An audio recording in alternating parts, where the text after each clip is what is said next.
The image of the Roman mosaic is often painted in static strokes, a finished masterpiece under glass, perfect and untouched by human hands. But the true history of this life was not a painting. It was a physical discipline defined by the dry bite of lime dust in the throat, the dull ache of the knees against the hard ground, and the persistent, scraping rhythm of the trowel. Welcome to the canvas traveler. Tonight, we step past the spectacle of history to find the human texture within it. We leave behind the noise of the forum and the grandeur of the legions. Here you will not just observe the art. You will feel the cool, heavy weight of the stone and the silent, demanding precision required to bring order to the chaos of the earth.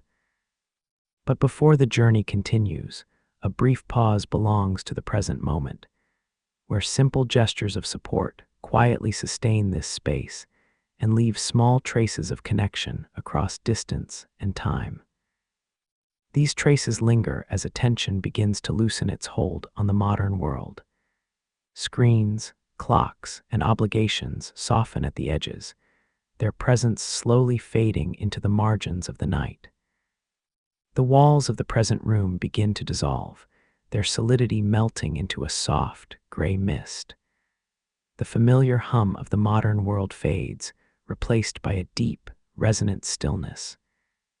The air grows cooler, smelling faintly of wet plaster and dried earth. The body settles into a quiet anticipation.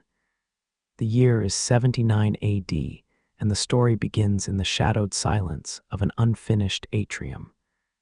A square of pale morning light lands on the gray stone floor, slowly warming the surface. The coolness of the vast room is pushed back by this single patch of gentle heat. It moves without a sound, touching upon buckets of stone and tools left from the day before. You feel its warmth settle on the back of the neck, a weightless comfort against the deep chill that has settled deep in the bones. The air is thick with the scent of wet lime and damp earth, a clean, mineral smell that clings to the back of the throat. It rises from the prepared bed of mortar, a vast, smooth slate of gray potential stretching across the atrium floor. The moisture makes the air feel heavy, a silent presence in the stillness of the unfinished villa, a promise of the work that is to come. Shallow wooden trays are arranged in careful rows near the workspace. Inside each, small cubes of stone are sorted by color. Earthy reds, deep ochres, and pale creams wait in silent patience. Each tile, no more than the width of a thumbnail, holds a unique texture. Some are porous and chalky, others are dense and smooth, their surfaces catching the low light in different ways, creating a landscape of muted tones. A persistent scraping sound is the only break in the silence. It is the sound of a small metal trowel moving across the fresh mortar, leveling the surface with a practiced, steady motion. The sound is soft, rhythmic, and meditative.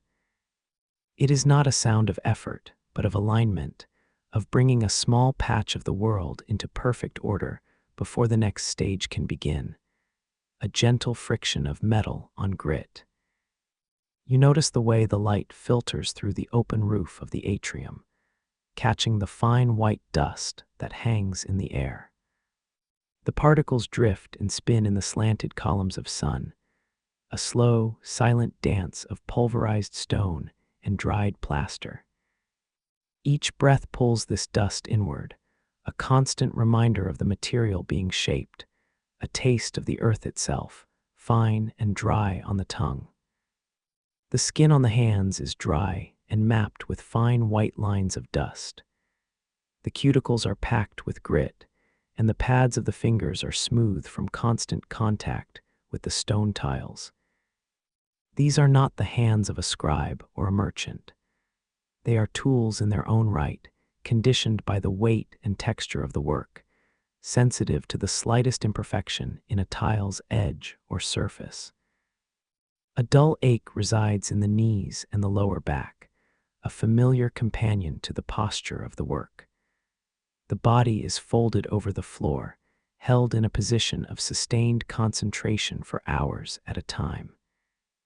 The sensation is not one of pain, but of pressure, a physical testament to the slow, demanding nature of the craft. It is the weight of gravity, of time, and of the stone itself. Beyond the immediate workspace, the rest of the villa is a skeleton. Unfinished walls of brick and timber stand waiting for their final layers of plaster and paint. The sounds of the world outside are muffled and distant, filtering through the wide openings that will one day hold windows or heavy doors. The space feels like a quiet cave, protected from the noise of the street and the passage of people. Water cools the inside of a simple clay jug set in the shade of a half-built wall. Droplets of condensation trace slow paths down its curved surface, leaving dark trails in the fine dust. Reaching for it, the coolness of the terracotta is a shock against the warm skin of the hand. The water inside is clean and deep, a taste of a well sunk far beneath the ground, erasing the dryness from the throat. The eyes scan the floor, not seeing the individual stones, but the vast, empty space that waits. The painted guide, the faint red lines of the cartoon, maps out a world of myth and nature upon the gray mortar. It is a silent instruction, a map for the hands to follow. The challenge is not in the design, but in the translation, turning a flat, lifeless drawing into a flowing, permanent reality. A gentle breeze drifts through the atrium, carrying the scent of olive groves and cypress from the surrounding hills. It is a subtle shift in the atmosphere, a reminder of the world outside this chamber of stone and lime. The breeze does little to disturb the dusty air, but it brings a brief moment of coolness to the face, a soft touch that then passes on, leaving the silence even deeper than before. The day begins not with a sound, but with a change in the quality of light.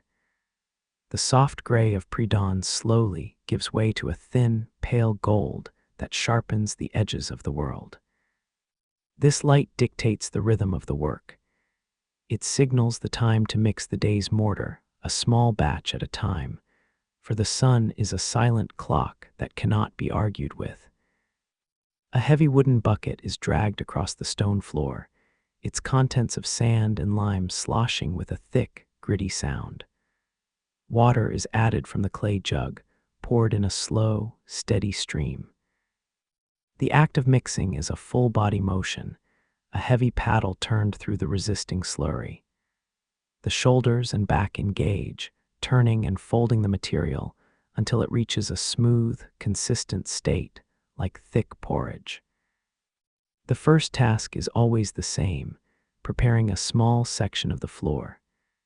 The fresh mortar is scooped out with a trowel and spread across the faint red lines of the painted guide. The motion is practiced and efficient, creating a perfectly level bed of gray. This small square is a temporary canvas, a world that exists for only a few hours before it hardens into permanence, forgiving no mistakes. The true hardship of the day is this drying time. You feel the warmth of the air and know that the moisture in the lime is already beginning its slow retreat.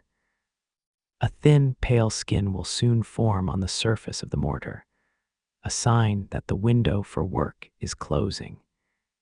This is the constant pressure, an unspoken urgency that lives in the heat of the day, a race against the chemistry of the stone.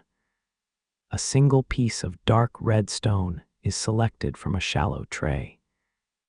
The hammer, a tool with one flat face and one sharp, cutting edge, is lifted. The stone is held against a small, upright chisel set into a heavy block of wood. The sharp edge of the hammer descends in a quick, controlled tap. There is a clean, sharp crack, and the stone splits precisely along the intended line, a perfect cube now resting in the palm. The newly cut tile is turned over in the fingers, its edges checked for smoothness. Then it is pressed firmly into the wet mortar. There is a slight, satisfying give as it sinks to the correct depth, displacing a tiny measure of the gray material. The top of the tile is set perfectly level with the tiles beside it, a single note in a vast, silent chord of color and stone. Another stone is chosen, this time a pale cream. The process repeats, a rhythm of body and tool that requires no conscious thought. The lift of the hammer, the sharp report of the split stone, the placement in the wet bed. Each motion is a repetition of the last, a chain of causality that slowly, methodically, fills the empty gray space with a pattern of color, guided by the faint lines underneath. You notice the focus of the eyes narrowing until the entire world is reduced to the space of a single handspan. The larger pattern, the shape of a curling wave or a winding vine, is forgotten. All that matters is the next tile, its color, its fit, the way it aligns with its neighbors. It is a form of meditation, a deep concentration on the smallest of things. The sun climbs higher, and the square of light in the atrium grows hotter. The surface of the unused mortar now dries faster, the pale skin forming within minutes. The work must move with more precision, a dance between preparation and placement. A section is spread, then filled with tiles before the bed becomes too hard to accept them, the silent tyranny of the heat dictating every move. At midday, a pause, the back is straightened, and the ache in the muscles is acknowledged with a slow stretch.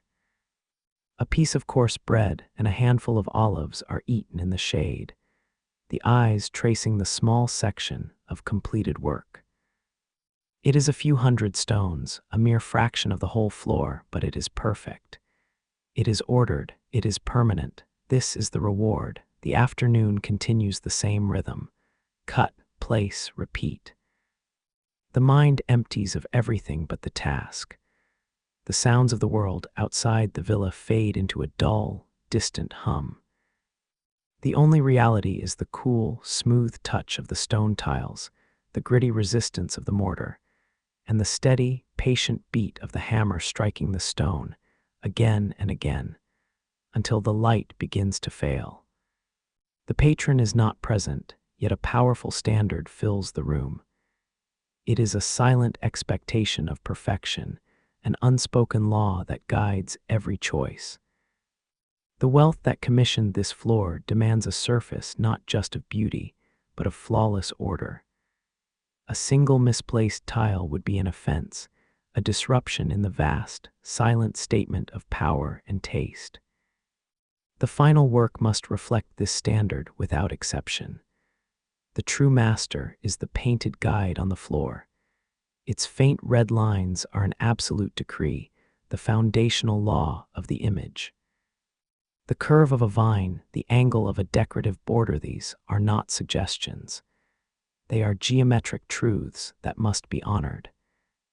To deviate, even by a hair's breadth, is to introduce a flaw that will be locked in stone for centuries, a permanent testament to a momentary lapse in discipline. Each stone possesses its own internal structure, its own set of rules. You notice the way a piece of limestone splits cleanly under the hammer, while a shard of marble resists with a stubborn grain. The craft is not about forcing the material, but about understanding its nature and working in alliance with it. The stone itself dictates how it can be shaped, and a good cut is an act of cooperation, not conquest. The mortar is the agent of permanence, and its steady hardening is an unforgiving reality. Once a tile is pressed into the wet bed, its position is nearly final. To attempt a change after a few minutes is to risk ruining the entire section, creating a scar on the smooth surface. Every placement is a commitment, a small, irreversible decision that builds towards the whole, demanding absolute certainty in the moment. The light that moves across the floor is another authority. It governs how the colors are perceived, shifting their intensity and tone from dawn to dusk. A stone that appears a deep ochre in the morning sun might seem a flat brown in the afternoon shade.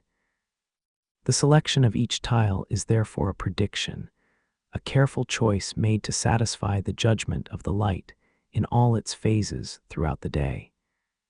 There is a hierarchy within the materials that must be respected. The common river stones of beige and gray can be used with a certain freedom, filling the large, simple fields of the background. But the colored marble, and especially the intensely hued glass, are precious. Each cube of red or green represents significant cost. To waste one through a clumsy cut or a poor choice is to break a fundamental trust. The border is the silent guardian of the central image. Its straight lines and repeating geometric patterns must be perfect, creating a frame of absolute order. An error in this frame-a-wavering line, an unevenly spaced element, would cause the entire illusion within it to collapse. The integrity of the whole rests upon the rigid discipline of its containment, a foundational law of the composition.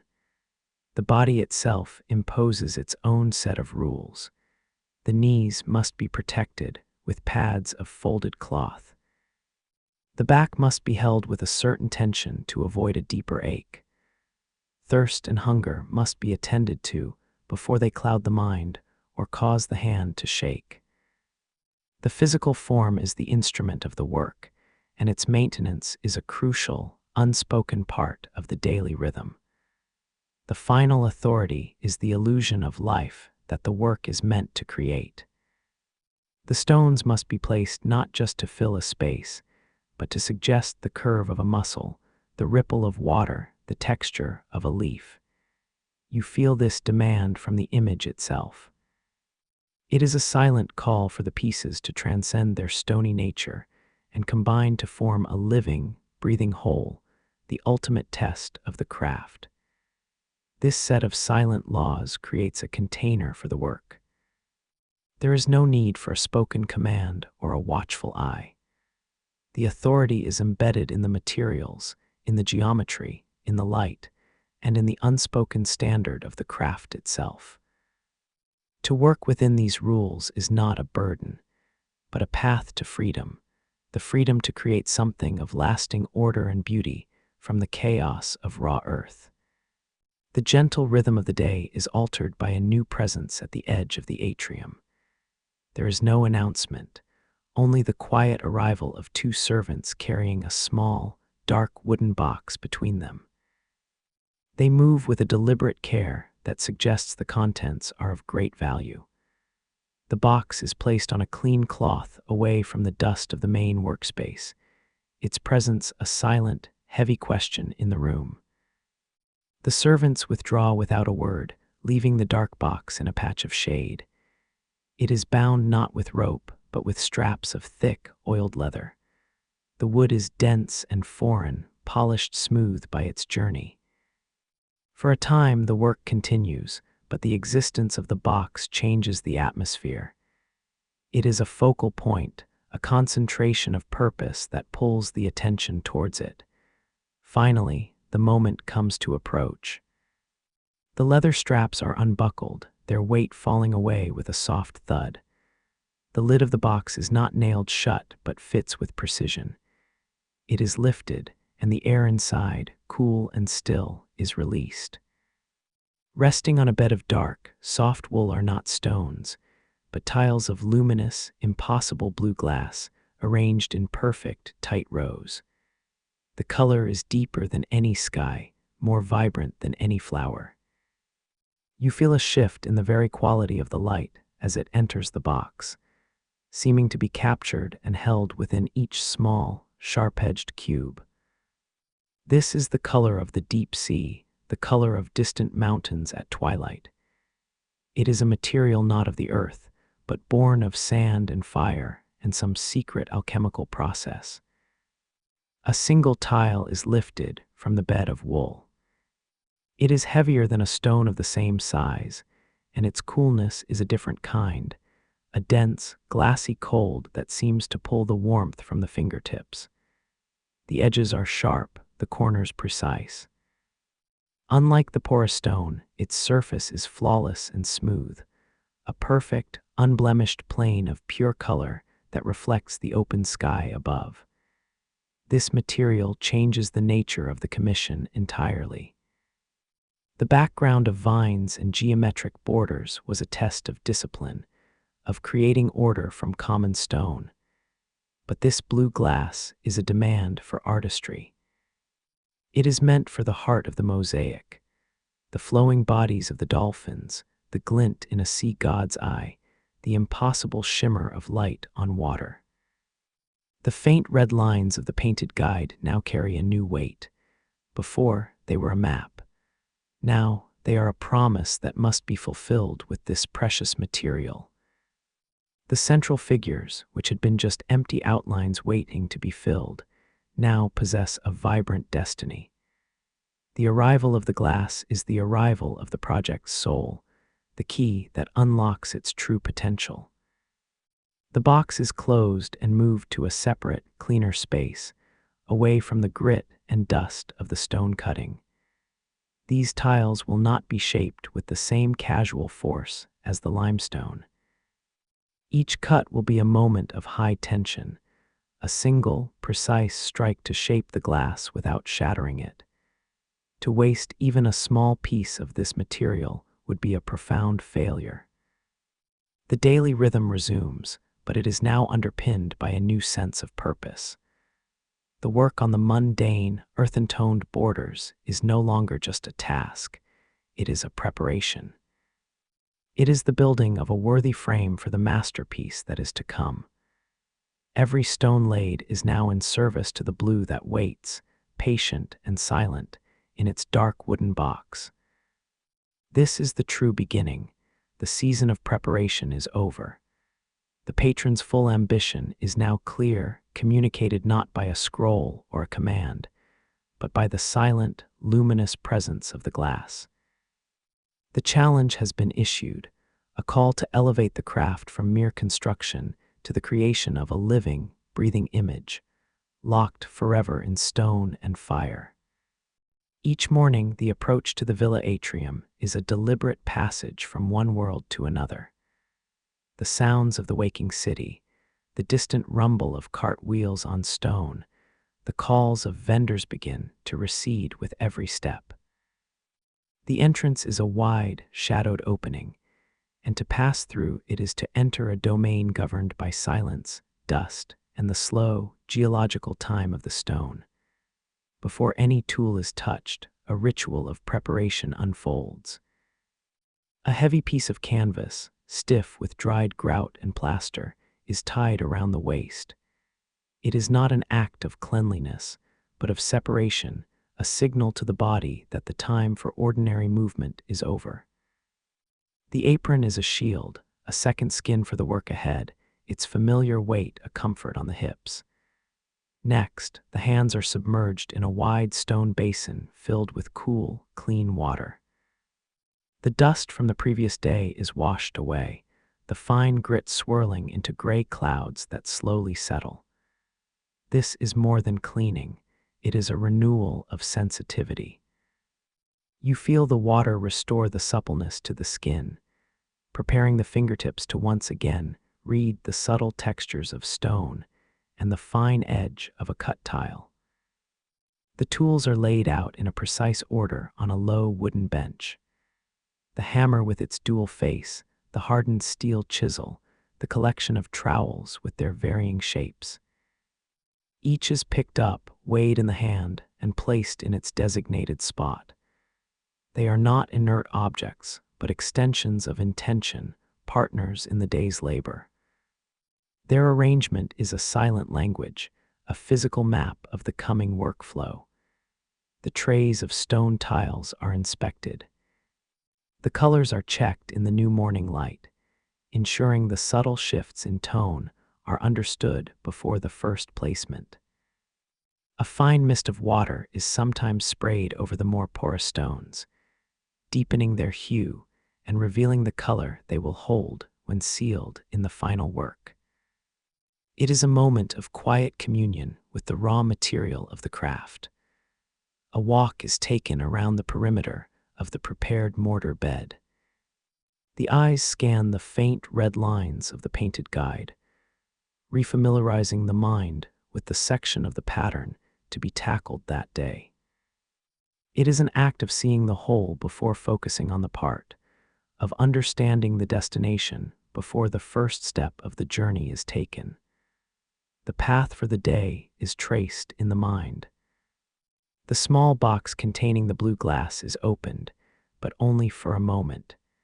A brief confirmation of its luminous presence is enough. The sight of it is a powerful reminder of the ultimate goal, the standard of artistry that must now be met. The box is then closed again, its contents held in reserve, a sacred element to be introduced only when the proper foundation has been laid with the common stone. You notice the quality of the silence in the atrium is different now. It is not an absence of sound, but a presence.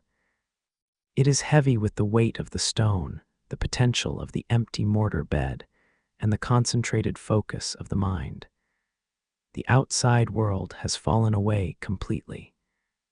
Here within these unfinished walls, the only realities that matter are light, color, material, and time.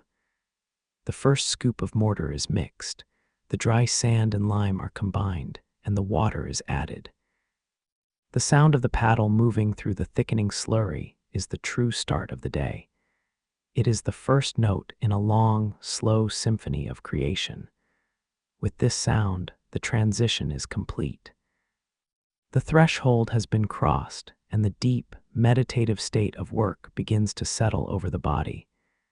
A figure is now present in the atrium, standing in the cool shadows near the unfinished walls. An older man, the master of the workshop. There was no sound of arrival. He is simply there, a part of the morning's new arrangement. His presence is not imposing, but it concentrates the silence, drawing it into a dense, watchful stillness. The air itself feels heavier, charged with an unspoken history. The master artisan moves with a slow, deliberate economy. Every step is placed with certainty on the dusty floor. He circles the workspace, his gaze sweeping over the trays of sorted stone, the neat rows of tools, and the small patch of new mosaic laid the day before. His eyes do not judge, they assess. They read the work like a scholar reads a familiar text, noting the rhythm, the spacing, the subtle choices of color. You feel this gaze not as a weight of expectation, but as a connection to a vast and ancient knowledge. The techniques being used were not invented, they were inherited. They exist in the specific angle of the hammer's strike, the precise amount of water in the mortar. The old man is the living vessel of this tradition, and his quiet observation is a form of silent transference, a reminder of the unbroken line. He stoops, his joints cracking softly in the quiet. A hand, gnarled and stained by a lifetime of minerals and lime, picks up a discarded shard of stone. He turns it over, feeling the flawed break, the edge that crumbled instead of shearing clean. There is no expression on the face, only a deep, quiet concentration. The shard contains a story of a slight imprecision, a lesson to be understood. Without a word, the master artisan moves to the cutting block. He selects a new stone and the hammer. The grip on the tool is different, a subtle shift of the fingers that changes its balance. The strike is not harder, but it is faster, more certain.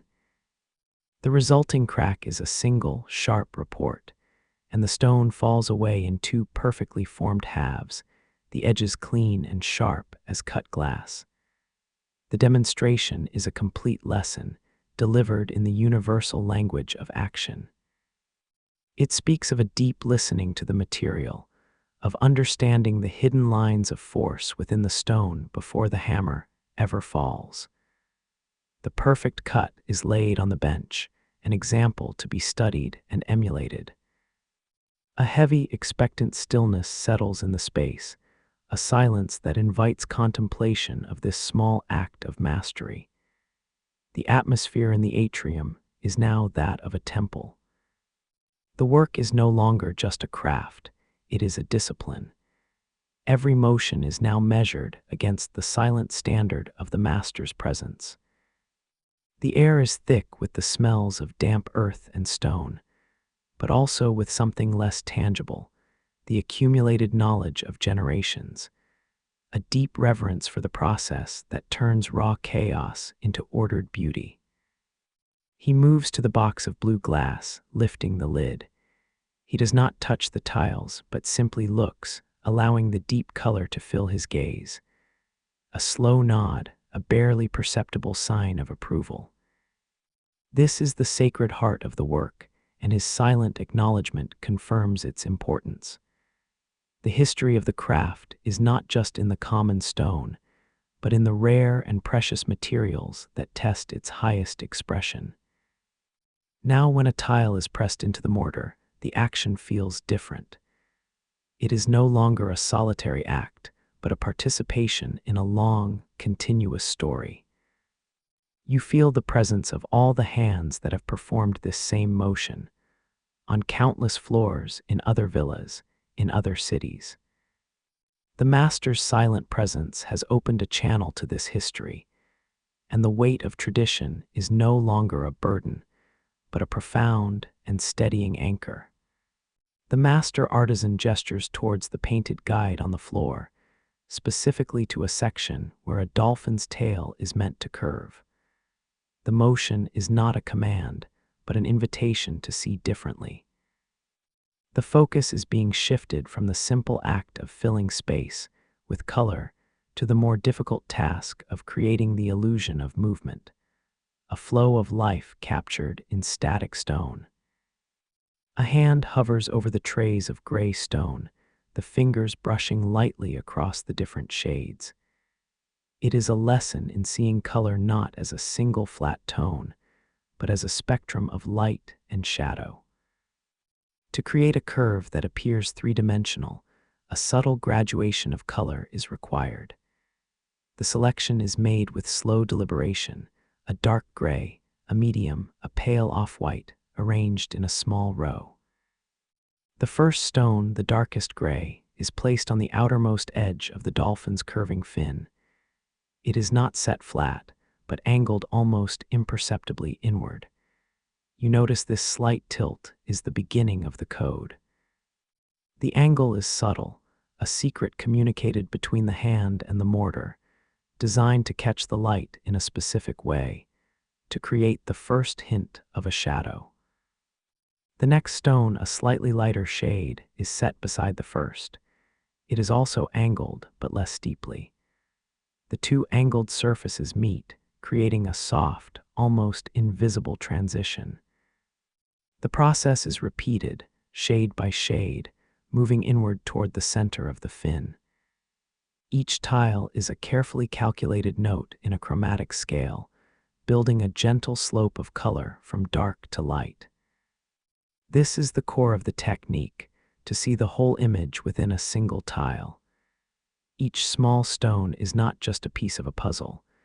It is a carrier of information about light, form, and direction. Its color, its angle, its relationship to its neighbors. All of these elements must work in concert to build the larger illusion. The mind must hold the image of the leaping dolphin, while the hand places a single gray stone. The master artisan then selects a tile that is not a perfect square. Using the hammer and chisel, a tiny corner is chipped away, creating a slight curve on one side. This custom-shaped piece is then fitted into the arc of the design. The lesson is clear. The grid of the tiles must be subservient to the flow of the image. The stone must be made to bend to the will of the line. A different section of the painted guide is indicated, this time a patch of still water. Here, the technique is reversed. The stones are laid perfectly flat, their surfaces aligned with absolute precision. The colors are chosen for their uniformity, creating a smooth, reflective plane. This stillness is a deliberate contrast to the dynamic energy of the dolphin, a demonstration that the same material can create vastly different effects through subtle changes in application. You feel a profound shift in understanding. The floor is not a canvas to be colored in, but a sculpture to be built in low relief. The mosaic is a machine for managing light. The angled tiles are meant to catch shadows, creating the illusion of volume, while the flat tiles are meant to reflect light, creating the illusion of surface. It is a complex language spoken with stone and shadow. The master artisan steps back, his part in the demonstration complete. A silent expectation now fills the space. The code has been revealed, not through words, but through a clear, undeniable display of its principles. The responsibility now is to absorb this knowledge, to train the eye to see the subtle angles and the hand to place each stone with this new, deeper intention. The work begins again, but the process is transformed. Each selection of a tile is now a more complex decision. The eyes flicker between the stone, the painted line, and the memory of the master's demonstration. The simple act of placing a tile is now charged with a new significance, a conscious effort to speak this silent language of light, angle, and flow, to make the stone come alive. The hand hesitates over a placement, and a shadow falls beside it. The master is there, his finger gently adjusting the angle of the tile in the wet mortar, tilting it a fraction more. It is a minute correction, but the effect is immediate. The way the light catches the surface changes, and the curve of the line suddenly feels more real, more dynamic. The lesson is reinforced through a quiet, physical guidance. The walls of the atrium rise high and steep, cutting off the horizon and the distraction of the city. They are thick barriers of brick and rough plaster, designed to hold the coolness of the night against the heat of the day. To be within them is to be held in a deep, rectangular vessel of stone. The world outside, with its noise and commerce, ceases to exist. There is only the vertical rise of the walls and the horizontal expanse of the floor. High above, the roof opens to the sky in a perfect square, the compluvium. This opening is the only eye of the room, admitting a focused column of light that acts as a slow-moving clock. The sun tracks across the gray mortar in a predictable, relentless arc. It dictates the pace of the work, highlighting the imperfections in the morning and casting long, forgiving shadows in the late afternoon. It is the only connection to the natural world. The floor itself is a vast map of red painted lines on gray mortar, a labyrinth that must be traveled on hands and knees. The design is complex, a tangled web of geometric borders and fluid figures that demands total attention. There is no walking across this space. Movement is measured in inches, a slow crawl from one section to the next. The red lines are a silent command, a rigid path that allows no deviation. You notice the sound within the room is different from the outside. It is dampened, absorbed by the bags of lime and the piles of sand. The strike of the hammer does not echo, but lands with a dull, flat thud. The scrape of the trowel is swallowed by the vastness of the space. This acoustic isolation creates a heavy, intimate atmosphere where the only conversation is the friction between steel and stone. The air is perpetually dry and tastes of mineral dust. It settles in the nose and coats the back of the throat with the flavor of pulverized rock. It is a clean, ancient smell, devoid of the rot or smoke of the street. This dust hangs in the shafts of sunlight, a constant, glittering curtain that separates the worker from the rest of the villa. It is the atmosphere of a cave, preserved and still. The physical world has shrunk to the radius of a single arm's reach. The wooden kneeling board defines the boundaries of existence for hours at a time. The knees are anchored to the padded wood, and the body pivots from the hips. To leave this small island requires a deliberate effort, a breaking of the posture. The rest of the room is merely a backdrop. The only reality is the square foot of mortar directly in front of the eyes. Surrounding the workspace are low walls built from stacks of material. Crates of imported marble, sacks of river sand, and jars of pigments create a fortress of supplies. They block the view of the exits, focusing the gaze inward. These materials are the fuel for the work, but they also serve as a barricade, reinforcing the sense that there is no task, no purpose, other than the consumption of this pile of stone. The temperature in the atrium fluctuates with a rhythm that seeps into the body. In the morning, the stone retains the chill of the night, radiating a cold that stiffens the fingers. By midday, the sun has heated the floor, and the air becomes thick and drowsy. This cycle of heat and cold is the only weather that matters. It is a climate created entirely by the architecture, a private season for the artisan alone. This space is a sanctuary, protected from the chaos of Roman life, a place where order rules supreme. Yet it is also a cage of discipline. The silence is not empty, it is full of the demand for perfection. The walls do not just keep the world out, they keep the focus in, compressing the attention until it is sharp enough to cut glass. It is a place of peace, but it is a peace that must be earned with every stone laid. The tools are arranged on the low wooden bench, not as a collection of objects, but as a disjointed skeleton waiting to be assembled. In the dim light of the atrium, the metal gleams with a dull, gray sheen, while the wooden handles absorb the shadows. They are silent and cold, possessing a heavy, latent energy. To pick one up is not merely to grasp an instrument. It is to complete a circuit, allowing the warmth of the blood to flow into the steel and wood, waking them from their slumber. The primary extension of the right arm is the Mosaic hammer. Its handle is carved from dense, seasoned olive wood, darkened to a deep chestnut by years of contact with the oils of the skin. The wood is not perfectly round. It has been worn into a subtle, undulating shape that fits the exact curve of the palm. A shallow, smooth depression exists near the neck, a memory of where the thumb has rested for 1,000 hours, creating a frictionless socket for the grip. The head of the hammer is a compact mass of forged steel, heavy for its size. One end tapers to a sharp, chisel-like edge, while the other is a flat, square face. The metal is pitted with microscopic scars, a map of impact against countless stones.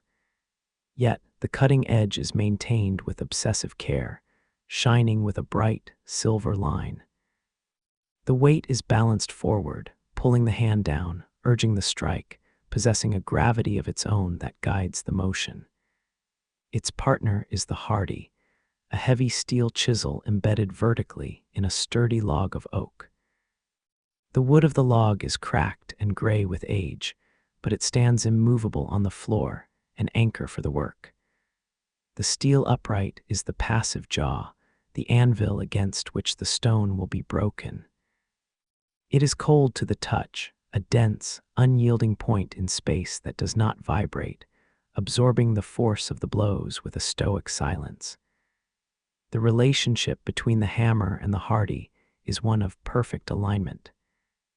When a stone is held between them, it rests on the sharp edge of the upright steel.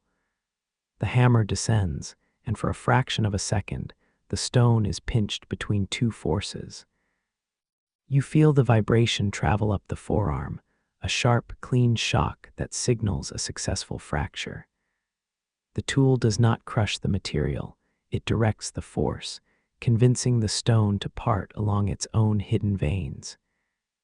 For the softer work of the mortar, the trowel is the chosen limb.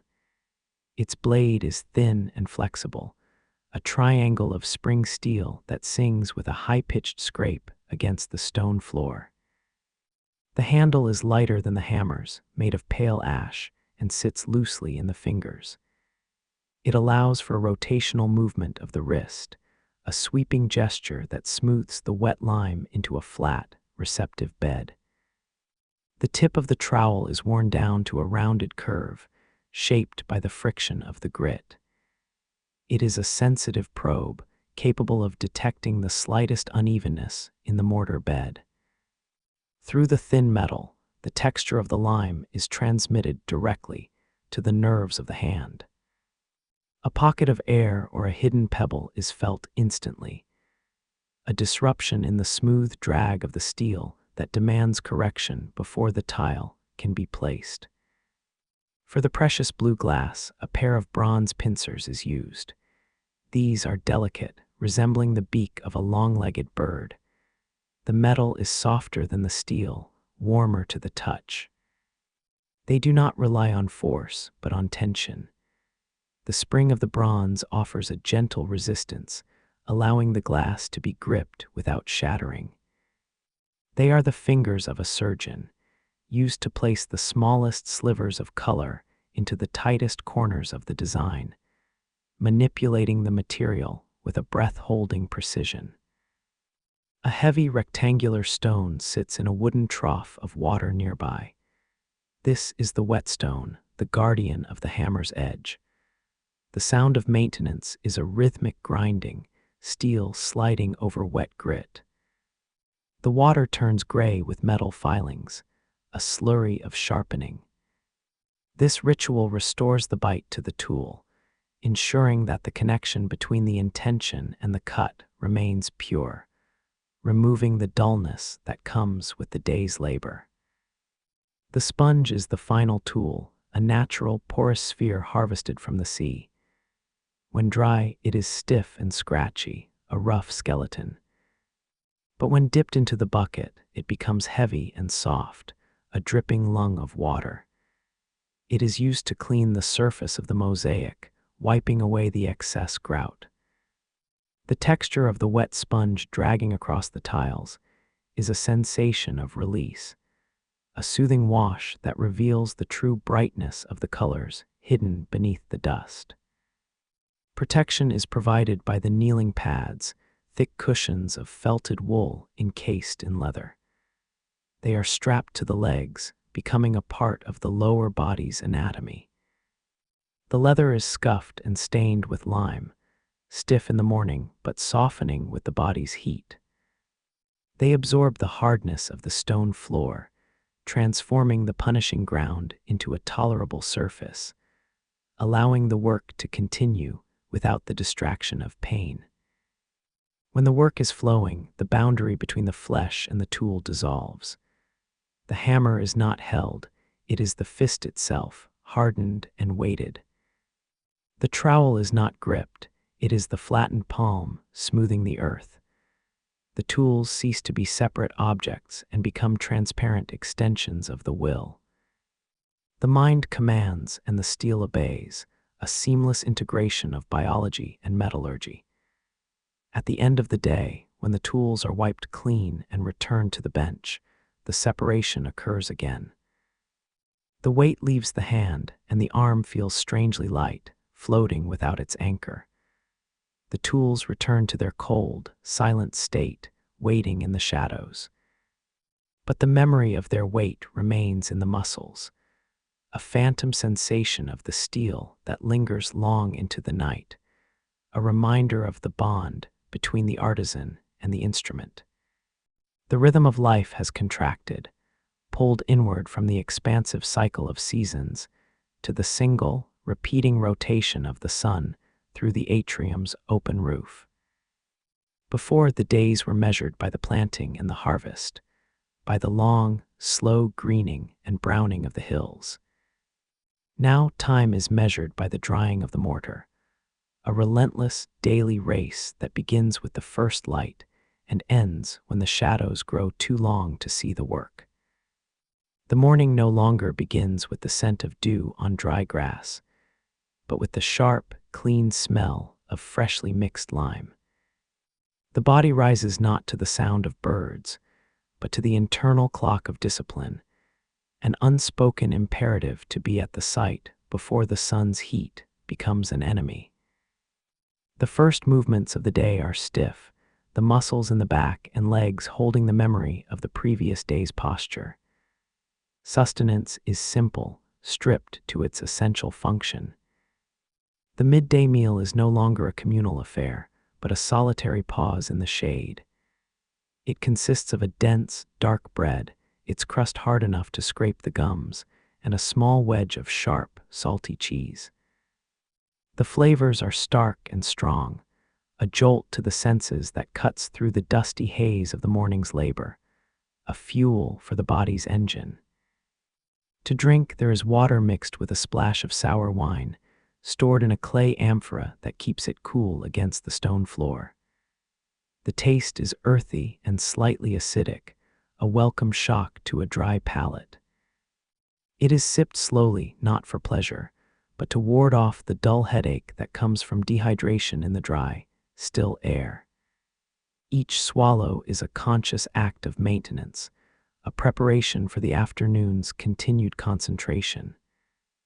The afternoons are a descent into a deeper focus. The initial stiffness of the body has been worked out, replaced by a fluid, automatic rhythm of movement. The mind, once occupied with the plan for the day, now narrows its attention to the single tile in the hand. The world outside the atrium, the city, the empire, all of it dissolves into an irrelevant hum. The only reality is the grid of the mosaic. You notice the senses have recalibrated. The ears, once attuned to the sounds of nature, now listen for the subtle difference in the crack of a stone clean, split versus a crumbling fracture.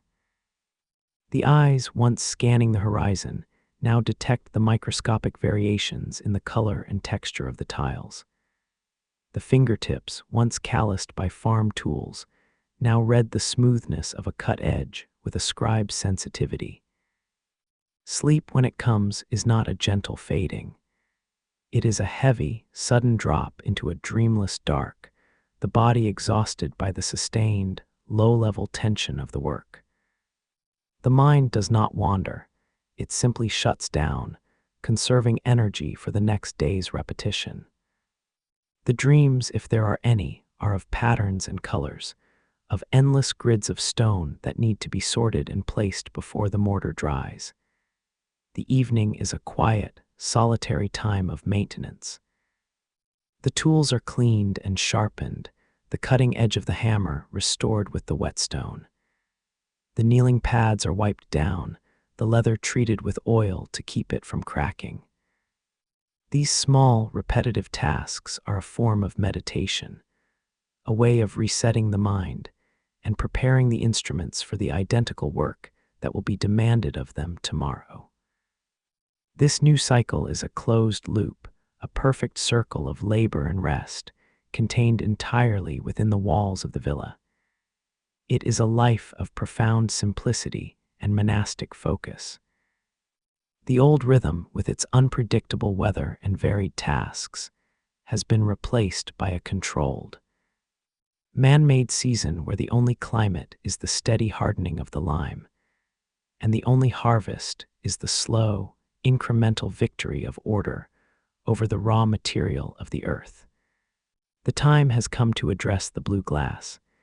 The ordinary work with the stone border ceases.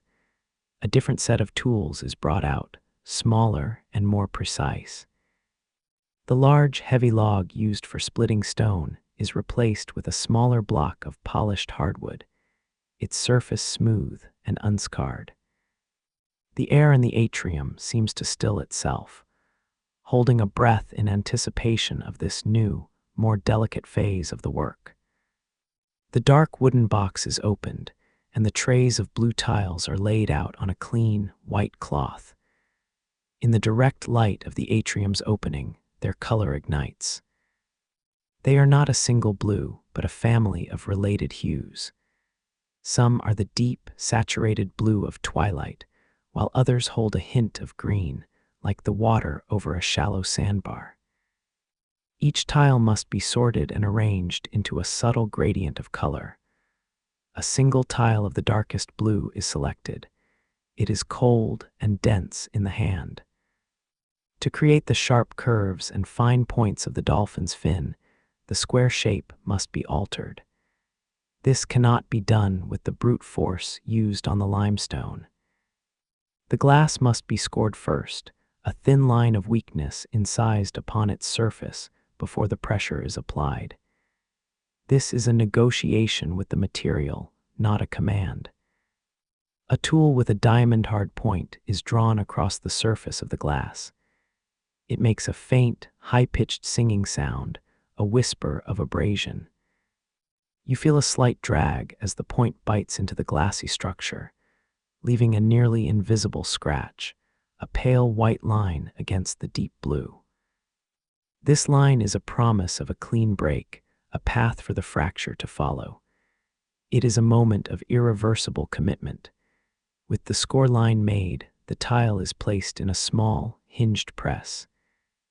A steady, even pressure is applied by turning a wooden screw. There is no sound of impact, only a growing tension. The eye watches the faint white line. For a long moment, nothing happens.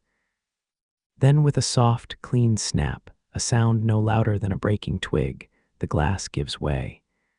The fracture follows the scored line perfectly. The newly cut piece is a sharp, crescent sliver of blue. Its edge is translucent and catches the light like a sliver of ice. It is lifted with the bronze pincers and checked for any chipping or flaking along the cut. The edge must be perfect, a clean, sharp line that will fit flush against its neighbor. The process is repeated, scoring and pressing, each time creating another custom-shaped piece for the intricate design. This work is incredibly slow. Each tiny adjustment to a tile's shape requires the same multi-step process. A square is scored and broken to make a triangle. A triangle is scored and broken to make an even smaller, sharper triangle. The pile of discarded blue dust and microscopic shards grows, a testament to the patient reduction of the whole into its essential parts. There is no sense of urgency, only a deep, methodical focus. You notice the way the body adapts to this new task. The posture becomes more coiled, the shoulders hunched over the small workspace. The breath is held during the moment of pressure, then released slowly when the glass parts. The muscles in the hand and forearm, accustomed to the heavy blows of the hammer, now learn to apply a delicate, consistent force, a gentle squeeze instead of a sharp strike. The pile of prepared blue tiles grows slowly on the white cloth. They are no longer simple squares, but a complex vocabulary of shapes, tiny wedges, long thin rectangles, curved slivers, and sharp, needle-like points. They are arranged in the rough outline of the dolphin's form, a disarticulated skeleton of pure color, waiting to be given life by being set into the permanent embrace of the mortar. This is the alchemy of preparation, transforming inert blocks into a language of form. The activity of the preparation phase ceases, replaced by a profound, suspended silence. The tools for cutting and grinding are set aside, their noise no longer welcome in the atrium. The space around the kneeling board is cleared of all debris, swept clean with a soft brush, until only the smooth, gray mortar bed and the prepared tray of glass remain. The world outside the villa has retreated to a vast distance, leaving only this square of light and stone. A small, fresh batch of lime putty is placed on the hock, a square board held in the non-dominant hand. This mixture is different from the coarse mortar used for the border. It is sifted through silk, free of even the smallest grain of sand. It is a pure, creamy white, smooth as oil. The trowel spreads a thin, even layer over the red lines of the dolphin's form, obscuring the guide, but leaving the memory of the shape in the mind. The body is adjusted on the kneeling pads, shifting until the spine is perfectly straight and the weight is evenly distributed. There can be no strain in the back, no tension in the shoulders that might cause a tremor in the hand. The posture is locked in, a stable triangle formed by the knees and the hips. The physical form becomes a quiet, grounded anchor, rooting the attention to the floor. You notice the breath slowing, deepening, finding a rhythm that matches the stillness of the room. The chest rises and falls with a deliberate, controlled cadence. Each exhalation releases a little more of the body's natural vibration, quieting the pulse that thrums in the fingertips. The internal noise is dialed down until there is only the sound of the air moving through the nostrils and the settling of the dust. The lighting is checked with a critical eye. The sun has moved past the zenith, and the harsh glare has softened. A screen of thin linen is adjusted overhead to diffuse the light further, eliminating hard shadows that might distort the perception of depth. The illumination on the work surface is now even and pearlescent, a neutral field that will tell the truth about every color and angle without deception. The bronze pincers are lifted from the cloth. They are held not with a tight grip, but with a loose, fluid tension.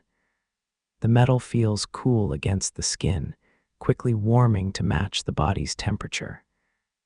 The tool is held up for a brief inspection, the tips checked for alignment.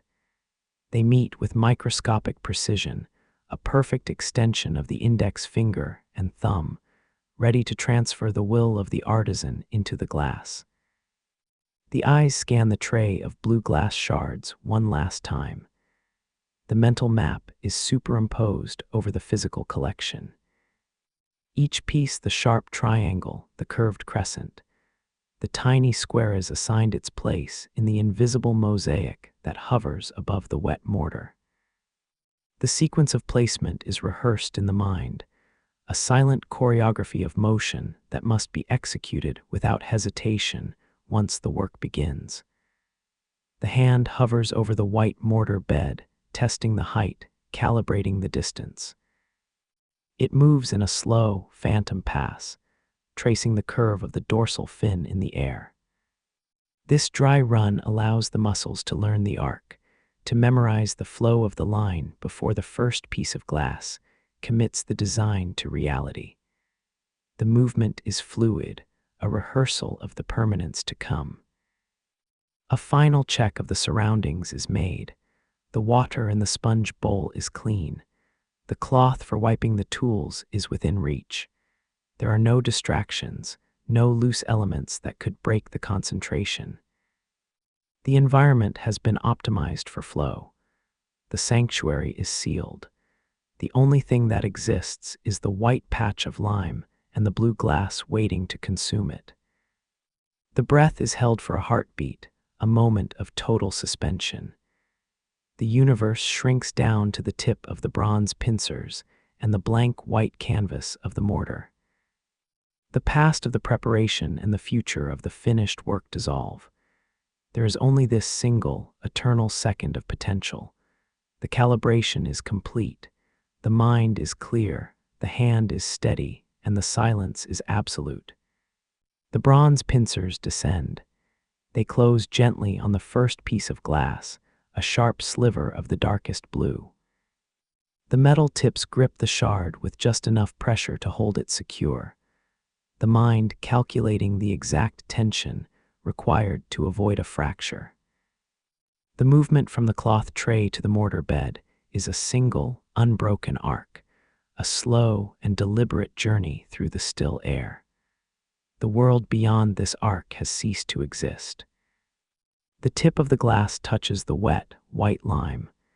There is no sound, only a minute displacement of the smooth surface. The shard sinks into the putty, guided by a steady pressure from the pincers. The eye is fixed on the depth, watching the white lime rise almost imperceptibly up the blue sides of the glass. The piece must be set so its surface is perfectly flush with the eventual grout line, a calculation made purely by sight and feel. The second piece is selected, a slightly lighter shade of blue. It is a small, curved triangle designed to fit against the first sliver. As it is placed, the focus is entirely on the gap between the two pieces. This space, the interstitial line, is as important as the tiles themselves. It must be a consistent, hair-like thread of white, a defining contour that gives the image its sharpness and clarity. You feel the rhythm begin to establish itself. It is a 3-beat measure of sight, movement, and placement. The eyes identify the next piece on the tray. The hand, guided by the eyes, lifts and transports it. The piece is then pressed into the mortar, its final position dictated by the needs of the emerging line. This loop repeats, each cycle adding a single note of color to the composition, building the dolphin's form out of the void. The sounds of the atrium, the distant city, the rustle of the wind have vanished completely. The only sound that registers is the soft, wet whisper of the glass sinking into the lime, a sound felt more as a vibration through the tool than heard with the ears. The mind is deaf to all else, insulated by a thick blanket of concentration. The world is a silent film, and the only movement is the slow dance of the hand. The sense of touch is now paramount. Through the bronze pincers, the consistency of the mortar is felt. A slight resistance means the lime is beginning to set, and the pace must quicken slightly.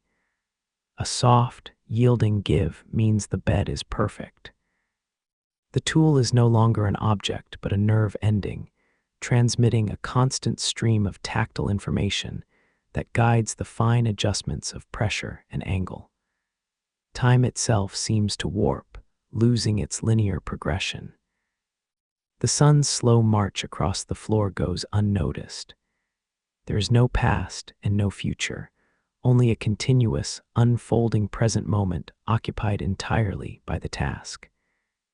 The hunger in the stomach, the ache in the back, the passage of the hours, all are suspended, held in abeyance by the sheer force of the hyper-focused state. The work is all that is real. The eyes no longer see individual tiles. Instead, they perceive the flow of the line, the subtle graduation of the color, the way the curve of the fin seems to rise from the flat surface. The mind is working ahead of the hand, anticipating the next 3 placements, solving the complex geometric puzzle of fitting the irregular shards together to create a seamless, organic form. It is a state of pure, effortless calculation. The work arrives at the most critical point, the extreme, sharp curve at the very tip of the dolphin's upper fin. This is the place where the illusion of fluid motion will either succeed or fail. It requires the placement of the smallest, most delicate shard of glass, a mere sliver of the palest blue, almost white, that represents the glint of sunlight on the wet skin. The entire composition hinges on this single, final point. The breath, which had been slow and rhythmic, is now consciously paused. The lungs are held in a state of neutral buoyancy, not full, not empty, to eliminate the microscopic tremor caused by the diaphragm's movement. The muscles in the chest and abdomen are locked in a soft tension. The body becomes a statue, a stable platform from which the arm and hand can operate with a surgical precision. The bronze pincers lift the final shard from the white cloth. It is no larger than a grain of rice, a sharp, needle-like triangle. The metal tips grip it at its widest point, the pressure infinitesimally small, just enough to counteract gravity. The journey from the cloth to the mortar is performed with an almost theatrical slowness.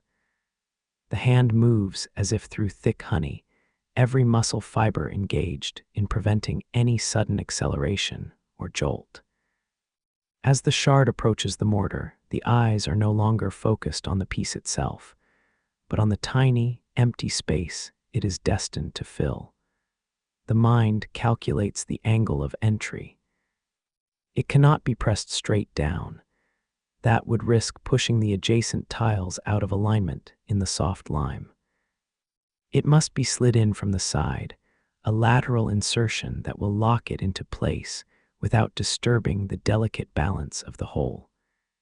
You feel the world narrow to a single point of contact. The tip of the glass shard touches the wet lime. The resistance is felt as a subtle, yielding pressure transmitted up through the pincers into the nerves of the fingertips. This is the moment of greatest risk. Too much force and the fragile sliver could snap. Too little, and it will not be set deep enough, leaving it vulnerable to being pulled out during the final grouting. The pressure is applied not from the wrist or the elbow, but from the slow, controlled lean of the entire upper body. The hand and arm are merely a conduit for this steady, gravitational force. The shard begins to sink, displacing a minute quantity of the white putty. The movement is measured in fractions of an inch, a slow, viscous slide into its final resting place. The eye watches the white lime creep up the sides of the blue glass, using it as a depth gauge. The angle of the shard is adjusted during this slow descent. A minute rotation of the pincers, a movement so small it is almost imperceptible, tilts the shard. This tilt is designed to catch the light, to create the final spark of highlight that will sell the illusion of a rounded, wet surface. The angle is not arbitrary. It is a precise calculation based on the position of the sun at midday, the moment the patron will most likely view the work. The shard reaches its final depth. The pressure is held for a long, silent count of 3, allowing the thick lime to settle around the glass, gripping it in a soft, firm embrace. Then, with a slow, deliberate release of tension, the pincers open. The metal tips pull away, leaving the sliver of blue light perfectly embedded in the white field, the final, crucial note of the composition placed in its exact, unchangeable position. The breath is released in a long, silent sigh. With the final shard set, the tension that held the body rigid for so long dissolves. A slow, deep warmth spreads through the muscles of the back and shoulders, a silent tide of release. The tightly coiled spring of concentration unwinds. For a long moment, the hand remains hovering over the completed section, as if reluctant to break the connection, before it is slowly withdrawn and placed, palm down, on the cool stone of the floor. You notice the sound of the world returning in a slow, gradual wave. At first, it is the faint, distant rumble of a cart on the paved street outside the villa, a sound that had been entirely absent moments before. Then the whisper of the breeze circulating through the high opening of the atrium. The oppressive, hyper-focused silence recedes, replaced by the normal, living acoustics of the large, empty room. The eyes, which had been narrowed to a pinpoint focus on a single piece of glass, now relax and widen their gaze. They take in the entire dolphin, seeing it not as a collection of individual shards, but as a single, unified form. The curve of the fin flows seamlessly, the subtle graduation of the blue glass creating a perfect illusion of light and shadow. The critical action was a success. The form is alive. A deep, involuntary breath is taken, the first full expansion of the lungs in what feels like an hour. The air tastes of dust and lime, but it feels clean and cool, a restorative flood after the held-in stillness. The beat of the heart, which had been a slow, heavy drum, quickens slightly, returning to its normal rhythm, pumping blood back into the extremities that had grown cold with inaction. The body slowly unfolds from its cramped, prayer-like posture. The back is straightened with a soft groan of relief, the joints in the knees and hips popping gently as they are released from their static position. The weight is shifted, and a tingling sensation, a pins and needles rush, floods the lower legs as the circulation returns. The physical cost of the intense concentration is paid in these small moments of discomfort. The gaze is not one of triumph, but of quiet, profound satisfaction. There is no elation, only a deep sense of rightness, of a difficult passage navigated successfully. The dolphin now leaps from the gray mortar, not as a picture, but as a captured moment of energy. The stone and glass have been coaxed into a temporary truce with chaos, and the result is a small patch of enduring, ordered beauty. The remaining unused shards of blue glass on the white cloth now seem like mundane objects, their sacred potential discharged. The bronze pincers are wiped clean and placed back on the bench, their role in the drama concluded. They return to being mere tools, their brief life as extensions of the nervous system now over. The intimate connection between the artisan and the instrument is severed, the circuit broken until the next challenge arises. The lime putty around the new tiles has already begun to form its pale, dry skin, the chemical process of hardening reasserting its inexorable authority. The moment of vulnerability has passed. The image is now locked in, the delicate arrangement of glass held fast by the slowly petrifying mortar. The gauntlet is over. The form is set, and the test has been passed in the silent witness of the atrium. The work is finished, and the dolphin now swims in a sea of gray mortar.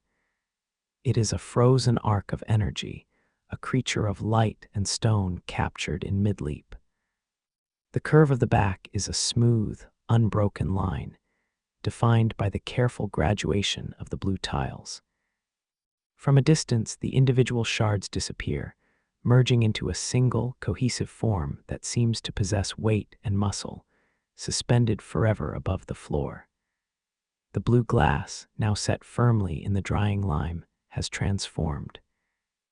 In the tray, the pieces were merely potential cold and inert. Now, locked into their final positions, they interact with the light in a dynamic conversation. The deep navy of the belly absorbs the shadows, grounding the figure, while the pale, translucent slivers along the dorsal ridge catch the afternoon sun, glowing with an internal fire that mimics the wet sheen of skin. You notice the way the chaos of the raw materials has been subdued into absolute order. The pile of sharp, dangerous shards and the heap of wet, shapeless lime have been consumed. In their place is a precise geometric reality. Every angle, every gap, every transition from color to color is deliberate. The image is no longer a drawing on the floor. It is a physical fact, a permanent addition to the architecture of the room. The eye is drawn to the dolphin's eye, a single, tiny cube of obsidian set amidst the blue. It is a dark, dense point of focus that gives the creature a sense of intent. It does not look like a stone, it looks like a living gaze. This small detail anchors the entire composition, transforming a decorative pattern into something that feels as though it is watching the room, a silent guardian of the atrium. Surrounding the central figure, the field of white tesserae creates a stark, clean background. These stones were laid with a different rhythm, a steady, repetitive beat that contrasts with the complex melody of the dolphin. They provide the negative space that allows the blue form to breathe. Their uniformity is a testament to discipline, a quiet, humble service to the more vibrant central subject, creating a stage for the main performance. The light in the atrium shifts as the sun begins its descent, and the mosaic responds. The angle of the illumination changes, and the glass tiles seem to ripple. Because they were set with slight, intentional variations in their tilt, they catch the light in sequence, creating an illusion of movement. For a fleeting moment, the dolphin appears to twitch, to push against the stone medium that holds it. A shadow falls across the work, distinct from the slow creep of the evening shade. The master artisan has returned. There is no sound of footsteps, only the presence of a heavy, quiet authority. The air in the atrium seems to thicken, the solitude of the day replaced by the weight of judgment. The silence is no longer empty, it is expectant, waiting for the verdict of the experienced eye. The master does not stand back. He kneels on the floor, bringing his face close to the cold stone. The inspection is not a casual glance, it is a forensic examination. The eyes trace the perimeter of the dolphin, hunting for a gap that is too wide, a line that wavers, or a color that breaks the harmony. It is a search for the flaw that would betray a lapse in concentration. A hand, rough with calluses and ingrained with lime dust, reaches out. It does not hover, but descends to touch the surface of the mosaic. The fingers run over the transition between the blue glass and the white background stone. They are seeking smoothness, ensuring that the two materials, of different hardness and texture, sit perfectly flush with one another. There must be no ridge, no stumbling block for the foot. The hand pauses at the tip of the upper fin, the site of the most critical action. The thumb presses down on the tiny, needle-like shard of pale glass. It applies a testing pressure, checking for any movement, any sign that the mortar has not gripped the delicate piece. The glass holds firm. It is part of the floor now, as immovable as the foundation stones of the villa itself. You feel a sense of detachment, watching the inspection as if it were happening to another's work. The anxiety of the process has faded, leaving only a calm objectivity. The work is done. It cannot be changed. The stone has set, and the record of the day's labor is written in a language that cannot be erased. The outcome is out of the hands and into the realm of the standard. The master sits back on his heels, the knees cracking softly in the quiet room. The hand is withdrawn from the floor and rests on the heavy canvas apron. There is no smile, no word of praise. Such things are unnecessary. The lack of correction is the highest form of approval. The silence remains unbroken, but its quality changes. It is no longer heavy with judgment, it is light with acceptance. A single, slow nod is given. It is a microscopic gesture, barely visible in the dimming light, but it carries the weight of a royal decree. The work is accepted. The dolphin is valid. The struggle with the materials has been won, and the chaos has been successfully bound into a form that will endure. The master rises and moves away, leaving the artisan alone with the finished object, the blue glass gleaming in the twilight. The final act of the day is one of revelation. The mortar has set for hours, achieving a state of leathery hardness, firm enough to hold the tiles, but still porous enough for the final cleaning. A heavy wooden bucket, filled with clean, cold water, is brought to the edge of the finished section. The surface of the mosaic is dull, obscured by a thin, gray film of dried lime dust that hides the true vibrancy of the colors. A large, coarse sea sponge is submerged in the bucket. It soaks up the water, becoming heavy and saturated, dripping a steady stream from its thousands of pores. the sponge is lifted, and the water is squeezed out over the dusty tiles. The first rush of liquid hits the surface with a soft, hissing sound. The gray dust darkens, turning to a thin, muddy slurry that begins to obscure the image even further. The sponge, now damp rather than soaking, is passed over the mosaic in a wide, sweeping arc. The texture is abrasive, the natural roughness of the sponge providing a gentle friction against the stone and glass. The motion is not scrubbing, but a slow, methodical wiping. The goal is not to scour the surface, but to lift the veil of lime, to wash away the residue of the work and reveal what lies beneath.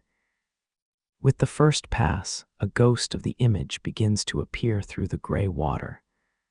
The dark line of the dolphin's back emerges, then the paler shades of the underbelly. The colors are muted, seen through the cloudy liquid, but they are present.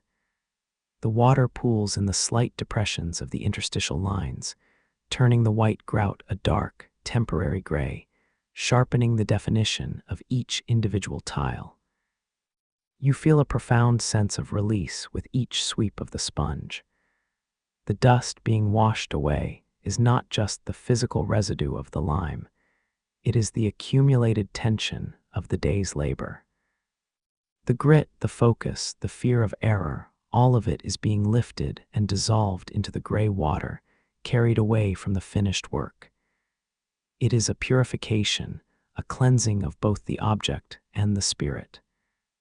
The sponge is rinsed in the bucket, the water turning a milky, clouded gray.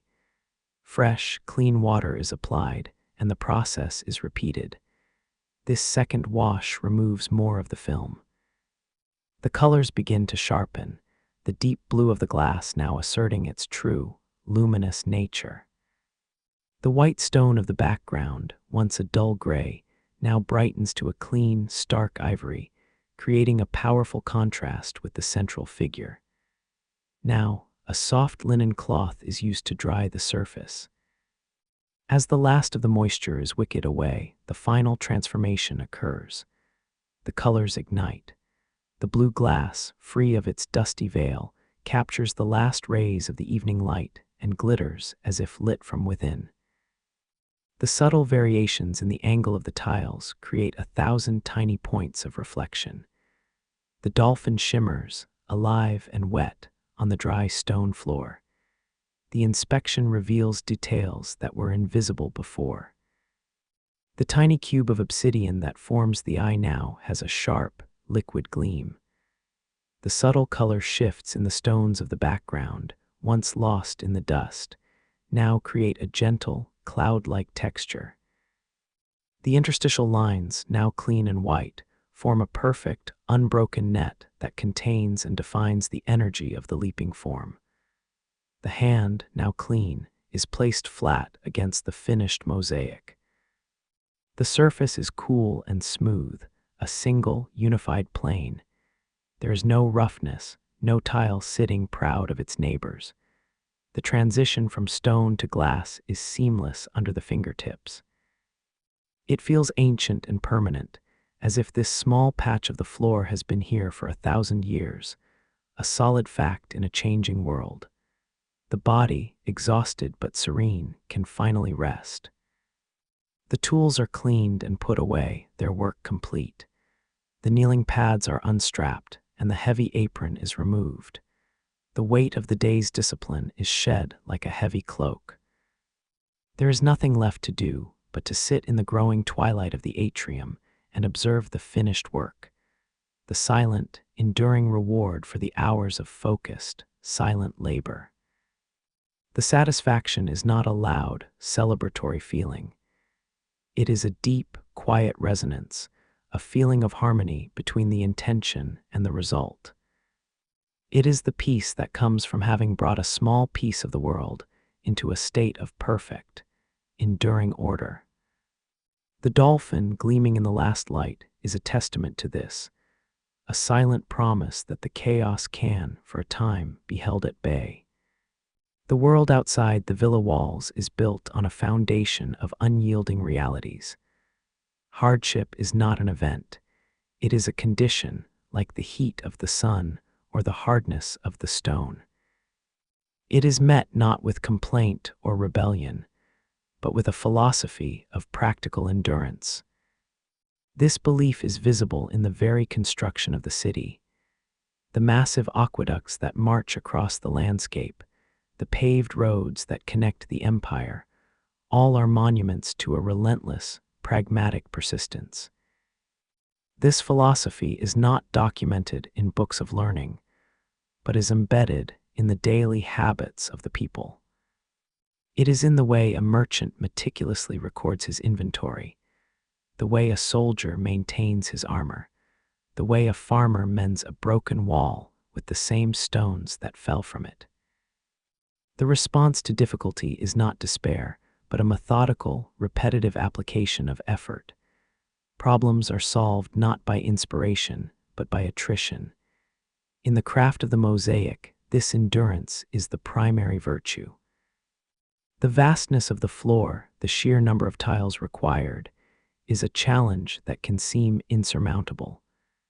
To contemplate the entire project at once is to invite a sense of hopelessness. The mind, therefore, learns to shrink its focus, to find victory not in the completion of the whole, but in the perfect placement of a single, humble stone. You feel this principle in the body's response to the work. The ache in the back, the stiffness in the knees, these are not seen as injuries to be mourned, but as simple, unavoidable consequences of the labor. They are acknowledged, managed with padded boards and slow stretches, and then accepted as part of the physical cost. The body is a tool that wears with use, and its maintenance is just another task in the long, slow process. The materials themselves teach this lesson of endurance. The stone, formed under immense pressure over geological time, does not yield easily. The glass, born of fire, resists any change to its form. To work with them is to engage in a long, patient negotiation. The hammer does not shatter the stone through pure force, but by finding the precise point of weakness, a victory of strategy and persistence over brute strength. The inevitable mistakes are treated with the same stoic philosophy. A tile is cut incorrectly, a section of mortar dries too quickly. These are not failures of the spirit, but practical problems to be solved. The flawed section is carefully chipped out, the surface is re-prepared, and the work begins again. There is no drama in this correction, only the quiet, methodical business of making it right, of erasing the error through patient reapplication. Look at the unfinished walls of the atrium. The layers of construction are visible, the rough stone foundation, the courses of fired brick, the first skim of coarse plaster. Each layer is a separate campaign of labor, completed in its own time. The final, smooth surface of the finished wall is not a single act of creation, but the result of a slow, layered accumulation of effort. The building endures because its construction was a process of patient accretion. The Roman response to the impermanence of life is to build things that last. The wooden furniture may rot, the cloth hangings may fray, but the stone floor will remain. The mosaic is a declaration of defiance against the decay of time. It is an investment of immense, painstaking labor to create something that will outlast the artisan, the patron, the villa itself. It is a small act of immortality, achieved through the mundane endurance of the craft. This philosophy does not promise happiness or ease. It offers something more durable, a sense of purpose grounded in the tangible world.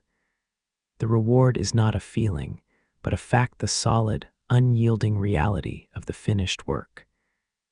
The satisfaction comes from knowing that the hours of discomfort, the relentless focus, the patient repetition, have been transformed into something of order and beauty that will resist the forces of chaos for generations. You notice how this approach shapes the very perception of time. It is not a thing to be saved or spent, but a medium to be worked in, like stone or lime. The long hours crawl by, each one filled with the same repetitive motions, but the accumulation of these hours results in a slow, undeniable progress across the floor. Endurance is the art of mastering this slow, geological time, of making an ally of the inevitable forward march of the days. The water clock in a distant corner of the villa drips with a steady, monotonous rhythm. Each drop marks a moment, but it is the slow, steady rise of the water level in the basin below that truly measures the passage of time. It is a machine that embodies this philosophy. It does not celebrate the individual moment, but the cumulative result of their patient, unending succession. This is the heartbeat of the era, a slow, steady pulse of endurance. The years pass not as a series of distinct events, but as a slow, steady erosion, like water smoothing a stone. The seasons turn outside the villa walls, but within the atrium, the only clock is the gradual completion of the vast floor. Section by section, the painted red guide is consumed, replaced by the permanent reality of the mosaic. The leaping dolphins are joined by swirling octopods, heavy-bodied fish, and intricate borders of geometric knots. The tools, once new and sharp, begin to record this passage of time on their own surfaces. The wooden handle of the hammer is no longer just shaped to the hand. It is a perfect mirror of the grip, worn down to a silken, almost translucent smoothness. The steel head has been diminished by countless sharpenings on the whetstone, its cutting edge now a thinner, more delicate line. It is a lighter tool now, carrying the ghost of its former self. You feel the changes in the body first in the small joints of the hands. In the cool of the morning, the fingers are stiff, reluctant to close into a fist. They must be coaxed into flexibility, submerged in warm water, the joints slowly worked back and forth. The effortless dexterity of youth is replaced by a more deliberate, conscious manipulation of the tiles. The mind must now instruct the fingers in a language they once knew by heart. The eyes, too, begin their slow retreat. The fine, interstitial lines between the tiles, once sharp and clear, now soften at the edges. The subtle variations in the palest shades of cream and white become harder to distinguish. More light is needed, the work shifting to follow the brightest part of the day. The deep shadows of late afternoon, now a barrier to the precision the craft demands. The ache in the back and knees is no longer a temporary condition of the day's labor, but a permanent, low-level hum.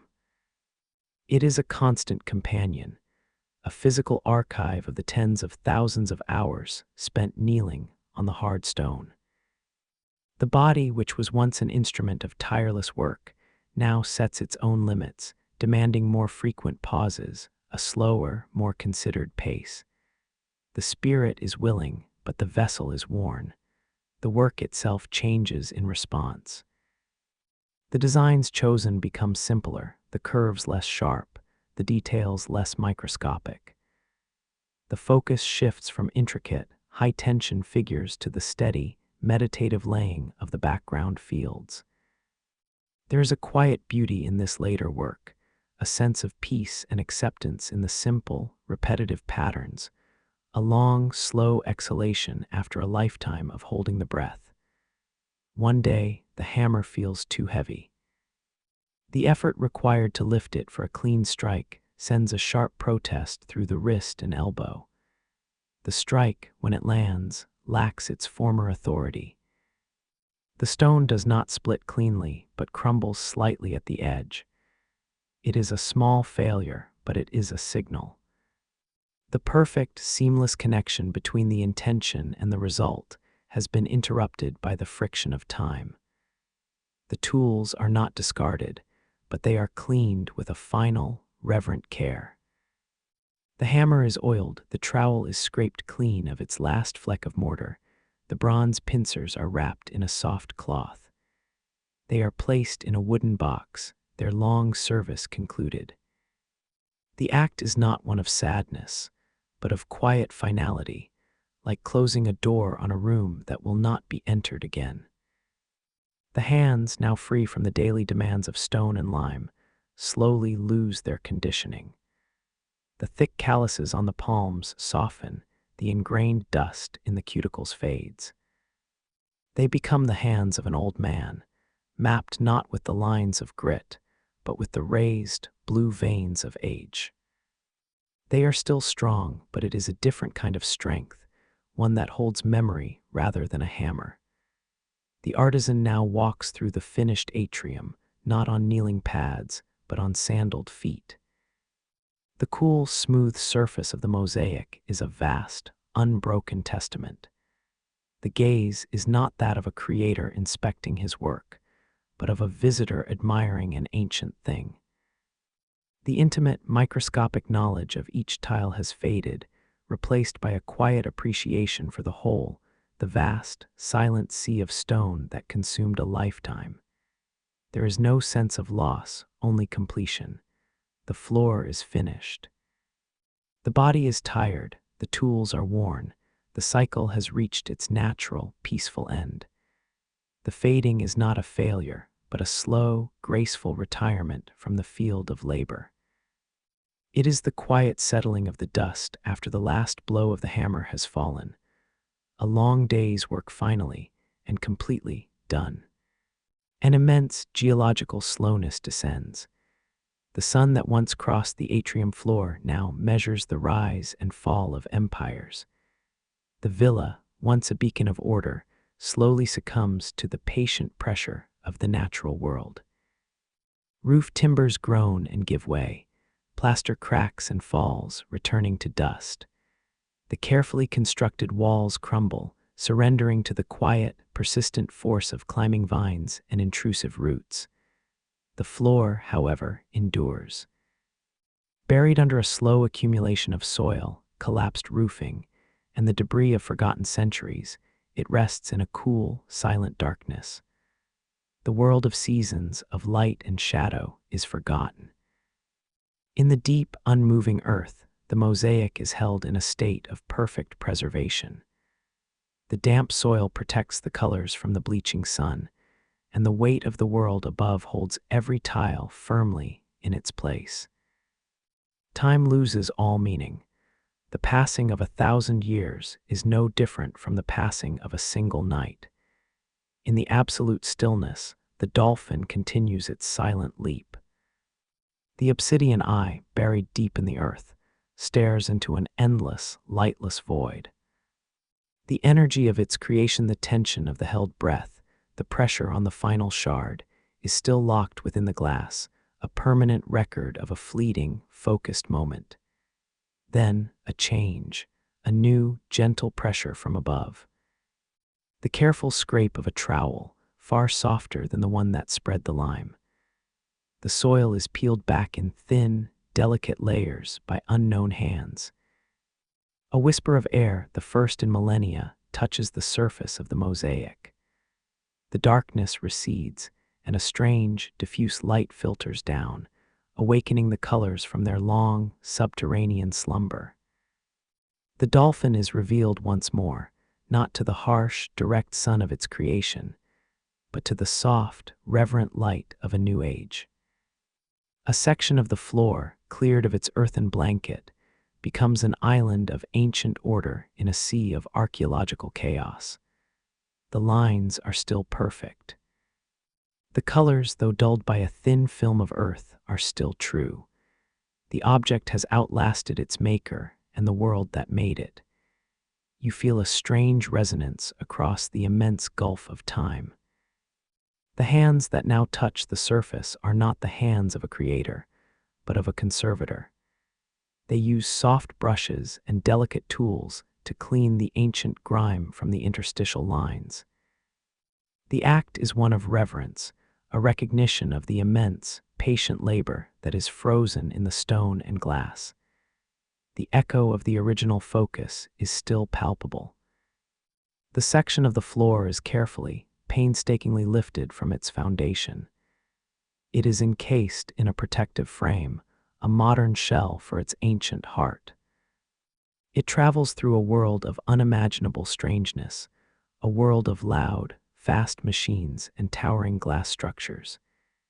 Yet, the object itself remains unchanged, a silent, stoic passenger moving through a future it was never meant to see. It comes to rest in a quiet, climate-controlled room. The light here is soft and indirect, designed to protect and preserve. The mosaic is mounted on a stark white wall, elevated from a floor to a piece of art. It is surrounded by a deep, respectful silence, a quiet that is different from the silence of the earth, but just as profound. The dolphin now leaps not in an atrium, but in the timeless, sterile space of a museum. Visitors come and go, their faces reflected as fleeting, distorted shapes on the surface of the ancient glass. They speak in hushed tones, their words dissolving in the high-ceilinged room. They see a beautiful object, a relic of a lost world. But they cannot see the ache in the back, the strain in the eyes, the calloused hands that placed each tiny stone with such ferocious, quiet concentration. But the energy remains. It is there in the perfect, unbroken curve of the fin. It is there in the flawless transition of the blue shades.